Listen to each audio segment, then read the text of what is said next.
হঠাৎ ঢাকায় আসছেন স্টেট ডিপার্টমেন্টের দক্ষিণ ও মধ্য এশিয়া বিষয়ক ব্যুরোর অ্যাসিস্ট্যান্ট সেক্রেটারি বা সহকারী পররাষ্ট্রমন্ত্রী এস পল কাপুর।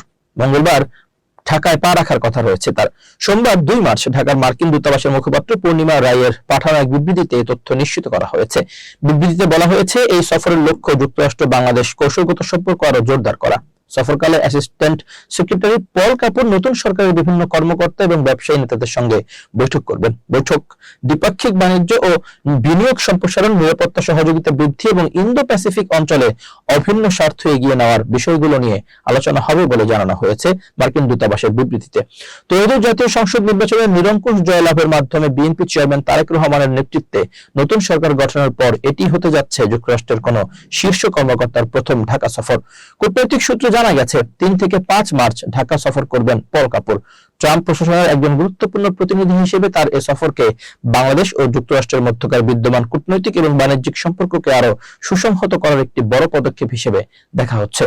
সফরকালে তিনি সরকারের বাণিজ্য, অর্থ, জ্বালানি ও পররাষ্ট্রমন্ত্রী ও মন্ত্রণালয়ের ঊর্ধ্বতন কর্মকর্তাদের সঙ্গে বৈঠক করবেন। এছাড়াও তিনি বিভিন্ন রাজনৈতিক দলের নেতা এবং সুশীল সমাজের প্রতিনিধিদের সঙ্গেও সাক্ষাৎ করবেন বলে জানা গেছে। কূটনৈতিক সূত্রগুলো বলছে, পল কাপুরের সফরটি রাজনৈতিক হলেও যুক্তরাষ্ট্রের সঙ্গে বাংলাদেশের অন্তর্বর্তী সরকার যে বাণিজ্য চুক্তি সই করেছে, এই সফরে তা বাস্তবায়নে অগ্রাধিকার দেবে ওয়াশিংটন।